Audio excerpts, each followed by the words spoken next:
Hi all, welcome to Footy Arena. Neymar Junior Al Hilal വിടാനുള്ള കാരണം നമുക്കെല്ലാവർക്കും അറിയാവുന്നതാണ്. ജോർഹെ ജീസസ് ആണ് അതിൻ്റെ കാരണം എന്ന് പറയേണ്ടി വരും.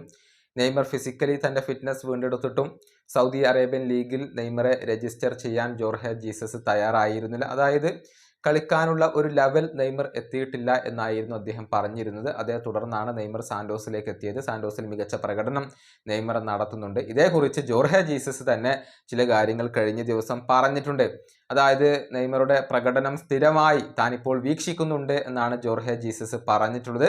ഇതേക്കുറിച്ച് നെയ്മറുമായി താൻ സംസാരിക്കാറുണ്ടെന്നും ഇപ്പോൾ അദ്ദേഹം പറഞ്ഞിട്ടുണ്ട്. അൽ ഹിലാൽ പരിശീലകന്റെ വാക്കുകൾ ഇങ്ങനെയാണ്: ബ്രസീലിൽ വെച്ചുകൊണ്ട് നെയ്മർ കളിച്ച എല്ലാ മത്സരങ്ങളും ഞാൻ കണ്ടിട്ടുണ്ട്. മാത്രമല്ല, മത്സരങ്ങൾക്ക് ശേഷം ഞാൻ അദ്ദേഹത്തോട് സംസാരിക്കുകയും ചെയ്തു. അദ്ദേഹം മികച്ച രൂപത്തിലുള്ള പ്രകടനം പുറത്തെടുക്കുന്നതിൽ ഞാൻ ഹാപ്പിയാണ്. നമുക്കറിയാവുന്ന ലെവലിലേക്ക് അദ്ദേഹം ഇപ്പോൾ തിരിച്ചെത്തുകയാണ്. സ്വന്തം രാജ്യത്ത് സ്വന്തം ആരാധകർക്ക് മുന്നിൽ വെച്ചുകൊണ്ട് വീണ്ടും അവസരം ലഭിച്ചതിൽ നെയ്മർ വളരെയധികം സന്തോഷവാനാണ്. ഇതാണ് ജോർഹെ ജീസസ് ഇപ്പോൾ പറഞ്ഞിട്ടുള്ളത്. നെയ്മർ സാന്റോസിന് വേണ്ടി 4 മത്സരങ്ങൾ കളിച്ചു കഴിഞ്ഞു. കഴിഞ്ഞ മത്സരത്തിൽ ഒരു ഗോളും ഒരു അസിസ്റ്റും സ്വന്തമാക്കാൻ അദ്ദേഹത്തിന് കഴിഞ്ഞിട്ടുണ്ട്. മികച്ച പ്രകടനമാണ് ഭൂരിഭാഗം മത്സരങ്ങളിലും, 3ഓളം മത്സരങ്ങളിലും അദ്ദേഹം മികച്ച പ്രകടനം നടത്തിയിട്ടുണ്ട് എന്നുള്ളതാണ്. ഏതായാലും നെയ്മർ ഫിസിക്കലി ഇപ്പോൾ ഫിറ്റ്നസ് വീണ്ടെടുത്തത് ആരാധകർക്ക് ആശ്വാസം നൽകുന്ന ഒരു കാര്യമാണ്. ഈ വീഡിയോയുടെ അവസാനിപ്പിക്കുന്നു. അടുത്ത വീഡിയോയുമായി വീണ്ടും കാണാം.